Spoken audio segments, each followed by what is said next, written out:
गेल्या 2 महिन्यापासून महाराष्ट्रातील प्रत्येक नागरिकाच्या डोक्यात एकच प्रश्न येत होता, तो म्हणजे येणारं सरकार हे महाविकास आघाडीचं असणार आहे की महायुतीचं, आणि आज त्याचा निर्णय लागलेला आहे।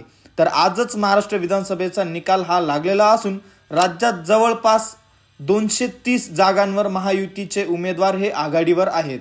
तर एकूण हे चित्र बघता जवळपास स्पष्ट झालेले आहे की राज्यात आता महायुतीचं सरकार येणार आहे। त्यातच नाशिक जिल्ह्यातील 15 जागांपैकी जवळपास 10 ते 12 जागांवर महायुतीचे उमेदवार हे निवडून आलेले आहेत। तर हा महाराष्ट्र विधानसभेचा निकाल महाविकास आघाडीसाठी अतिशय धक्कादायक असून महायुतीच्या उमेदवारांनी मवियाचा दारुण पराभव केलेला आहे। तर आतापर्यंत मिळालेल्या माहितीनुसार महाराष्ट्रात एकूण महायुतीचे 230 तर महाविकास आघाडीचे 55 तर इतर 5 उमेदवार हे निवडून आलेले आहेत किंवा ते आघाडीवर आहेत। यावरून एक गोष्ट स्पष्ट होती की महायुतीचं सरकार येणार आहे। तर आता आपण नाशिक जिल्ह्यातील मतदारसंघ वाईज कोणता उमेदवार विजयी झालेला आहे ते बघूया। सर्वप्रथम आपण सुरुवात करूया चांदवड देवळा विधानसभा मतदारसंघातून। तर या मतदारसंघाचे करंट आमदार डॉक्टर राहुल दादा आहेर हे पुन्हा एकदा त्यांनी बाजी मारलेली आहे आणि ते आता तिसऱ्यांदा आमदार म्हणून निवडून आलेले आहेत। ते भारतीय जनता पक्षाचे उमेदवार असून त्यांनी त्यांचेच बंधू अपक्ष उमेदवार केदारनाथ आहेर तसेच प्रहारचे गणेश निंबाळकर आणि काँग्रेसचे शिरीष कुमार कोतवाल यांचा पराभव केलेला आहे। यानंतर मालेगाव बाह्य विधानसभा मतदारसंघातून शिवसेनेचे मंत्री दादा भुसे यांचा विजय झालेला आहे। दादा भुसेंनी विक्रमी 1,57,000 मते मिळवली असून त्यांनी शिवसेना उद्धव ठाकरे गटाचे अद्वैयाबा हिरे यांचा पराभव केलेला आहे।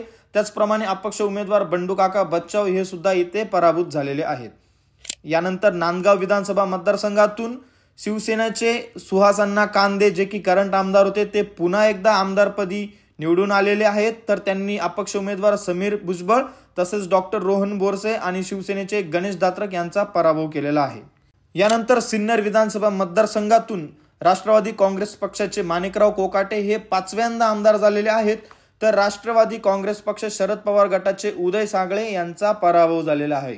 यानंतर येवला विधानसभा मतदारसंघातील इथे येवल्यामध्ये अतिशय रंजक असा सामना पाहायला मिळालेला होता, परंतु इथे मंत्री छगन भुजबळ हे पुन्हा एकदा आमदार म्हणून निवडून आलेले आहेत। तर शरद पवार गटाचे माणिकराव शिंदे यांचा इथे पराभव झालेला आहे।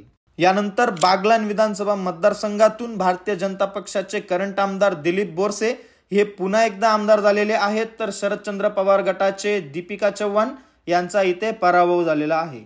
यानंतर निफाड विधानसभा मतदारसंघातून इथले करंट आमदार दिलीप बनकर जे की राष्ट्रवादी काँग्रेस पक्षाचे उमेदवार होते त्यांचा विजय झालेला आहे आणि शिवसेनेचे अनिल कदम हे इथे पराभूत झालेले आहेत। यानंतर दिंडोरी विधानसभा मतदारसंघातून राष्ट्रवादी काँग्रेस पक्षाचे नरहरी झिरवाळ हे पुन्हा एकदा आमदार झालेले असून शरदचंद्र पवार गटाच्या सुनीता चारोस्कर यांचा पराभव झालेला आहे।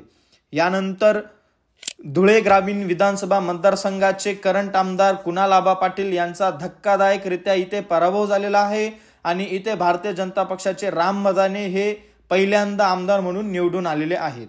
तर मित्रांनो, आतापर्यंत आम्ही जी यादी तुम्हाला जाहीर केलेली आहे यापैकी काही नेते हे आघाडीवर असून त्यांचा विजय अजून घोषित करण्यात नाही आलेला आहे। त्यामुळे संपूर्ण यादी आणि विजयी उमेदवारांची संपूर्ण यादी बघण्यासाठी आत्ताच आमच्या चॅनलला सबस्क्राइब करून ठेवा आणि हा व्हिडिओ जास्तीत जास्त शेअर करा। धन्यवाद।